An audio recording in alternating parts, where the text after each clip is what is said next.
Hey folks, Jerry Stevenson, Chief Redneck in Charge at the Redneck BBQ Lab, East Crossroads in Benson, North Carolina. Here today in the RBL Studios to show you guys how to make beef ribs at home, just like we do at the lab. Before we get into that though, first thing I'd love for you to do, go down here and like this video. Share it with your friends. Subscribe to this channel, click on that bell so you're notified exactly when videos like these come out on YouTube. Leave us your comments about what you thought about this video and some suggestions as to what you would like to see us do in the future. We truly do appreciate your feedback. So with that being said, I'd like to get into showing you guys how to cook these beef ribs at home like we do at the lab. The beef rib we have here is called a short plate. It's basically a group of the, you have bones in the beef ribs itself that run from like 1 to 15.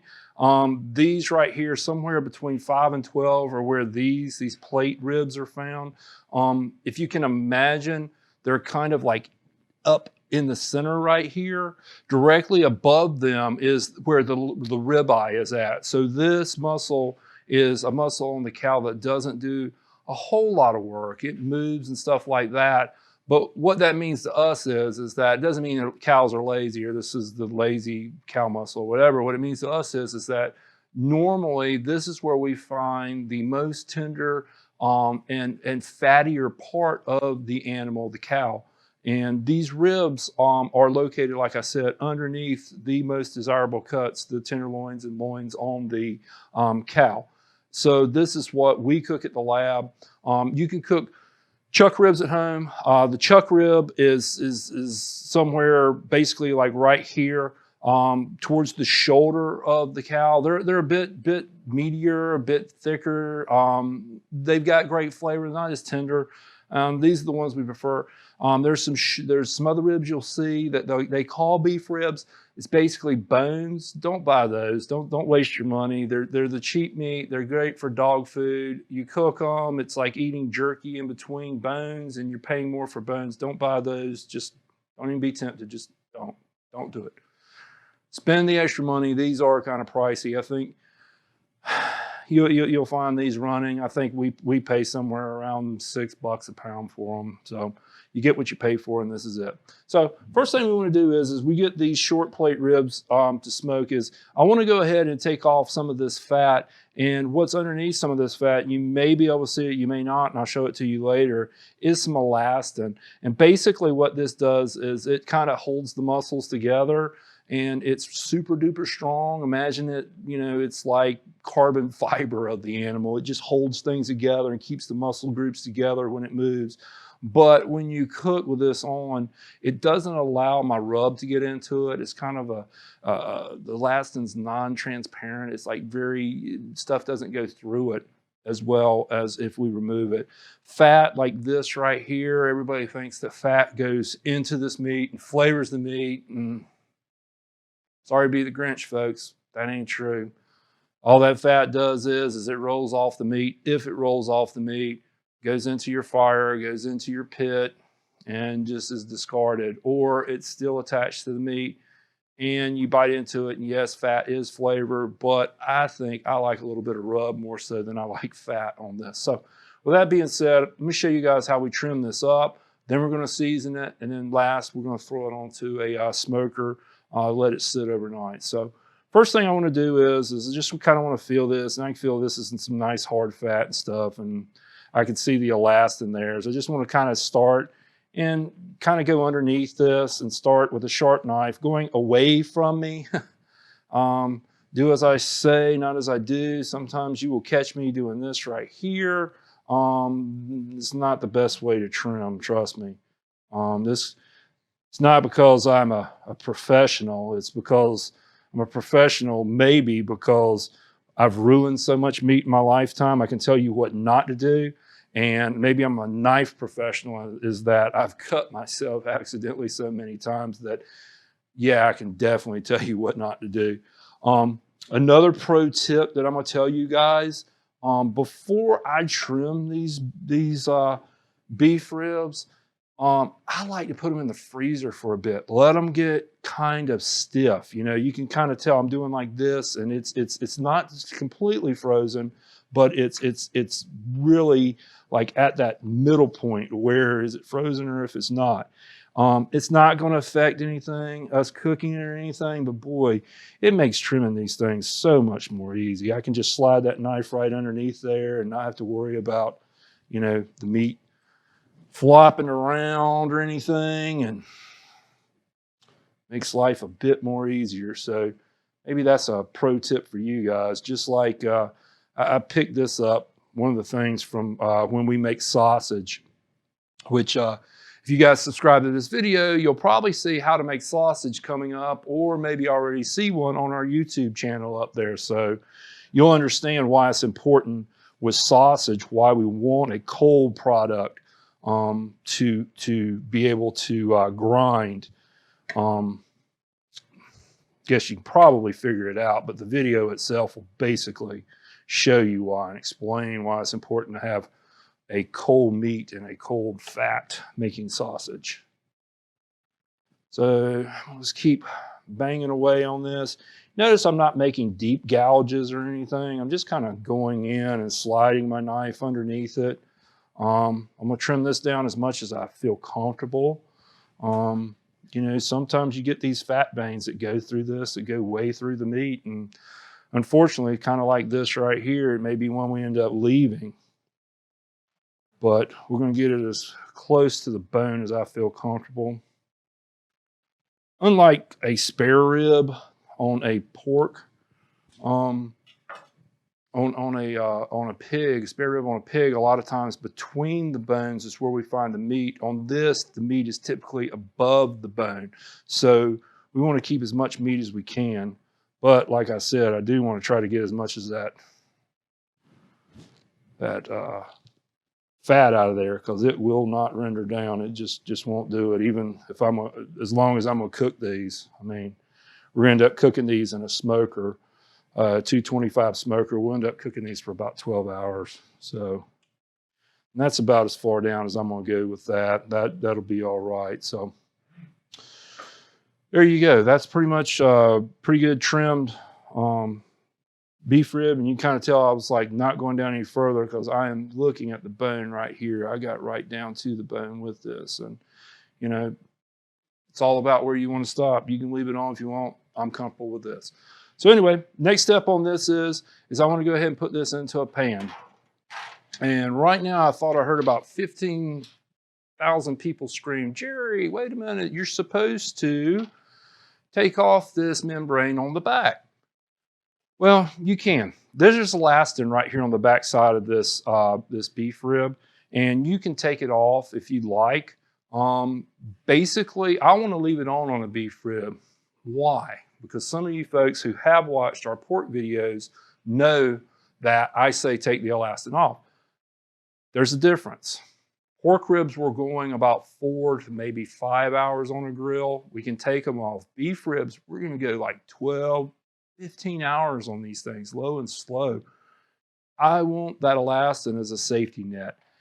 What does it do to the animal when the animal's alive? It helps keep the muscles and stuff together. It protects it, keeps them from separating. It's the same way when we're cooking. This will keep my bones together and keep them from separating and the bones falling out and the meat falling out, and you're left with a pile of taco meat instead of a rib. I leave it on.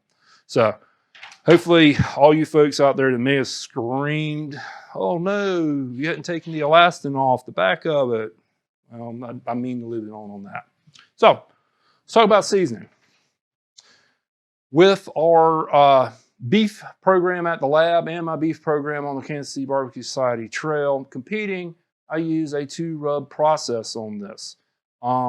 The 2 rubs that I use is our competition rub. This is the one that we've won a lot of money with over the years on the competition trail. This is kind of my drummer in the background, just kind of keeping a beat. The second rub that you will be using is our beef rub. And this beef rub is one that we formulated to use on our brisket. It translates great onto beef ribs. It also translates great onto steaks. and to hamburgers, which I will show you how. I do something special. Pay attention to the videos. They're coming out. Subscribe to this channel. I'm telling you, I do something special with this. I do something special with it for steaks and for hamburgers. But we're going to use this on this just like we do our brisket. So that being said, we're going to go ahead and start. We're going to put a base on this of our competition rub all-purpose seasoning. It will kind of be what I call a medium to heavy coat, meaning you can see the meat underneath this, but you see it's well covered. Next thing I want to do is I want to apply the beef rub. I use these, you can see me using these. You pick these up on Amazon or at restaurant stores. They are called Dread Shakers. They are wonderful. They help you disperse this rub out a lot easier than these bottles. That's a pro tip. I keep about 3 or 4 of these around all times for stuff. And boy, are they come in handy. I want to go ahead on this. I want to put a pretty heavy amount. This is going to be, you're like, wow, this is overkill. But what I'm going to tell you is I am, the next part, going to smoke this once I have this seasoned just like this, pretty heavily. I'm going to smoke this for about 12 to 15 hours. It's going to stay in there for quite a while at 225 degrees. You can cook this hot and fast, but the way that we do it at the lab, the way I do it at home, I do it in the smoker, let it take its time in there, just nice, gentle heat. And that seems to be the best way for us to make the beef product that I like, and hopefully you guys like at home. So what we want to do with this is I love to let this sit overnight. So I like this rub to sit. I like the salt and the sugar to go into the meat. I like some of the protein to come out. I like this to get gummy and set up. The refrigerator is a great place with air blowing around in it where this can happen. Typically, if I'm going to cook this the next day, I just go ahead and do this the night before, leave it in overnight, put it in the next morning early, so that way I have it ready for dinner or something like that. But you guys will have to vary your timeline according to how you guys want this done. So with that being said, go ahead and throw this in the refrigerator. Come back the next day. I'm going to put it into a smoker at 225. I'm going to smoke it 12, 15 hours or basically until it's done. It's barbecue, not science, remember. So anyway, let's go ahead and throw this into the refrigerator.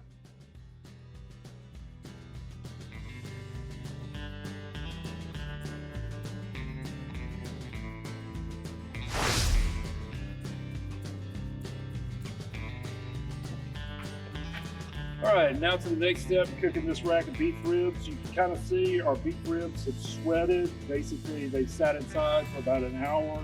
You can start seeing the glistening on them. They're starting to tack up. You can see a little bit of the magic starting to work in there between the rub and the seasoning. So we want to go ahead and throw these into our smoker. Smoker's running about probably 225, 230. She'll settle in once we get the meat in here.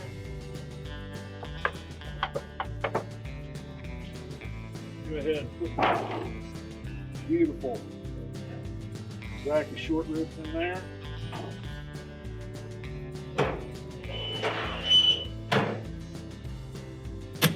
Sit back and let the smoker do its work. Probably about 5 hours. Should have a good product.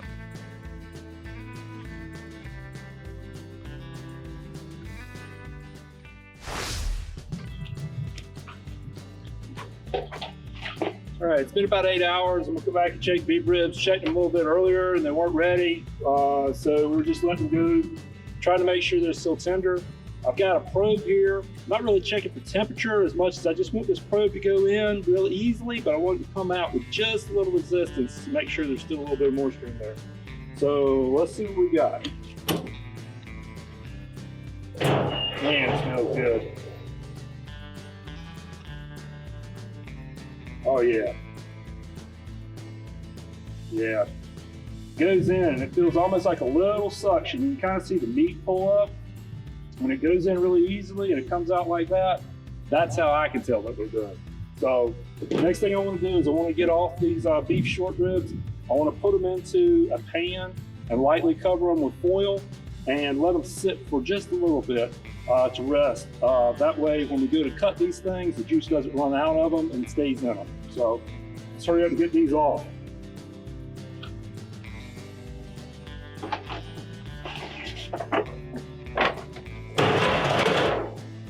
Man, they look good.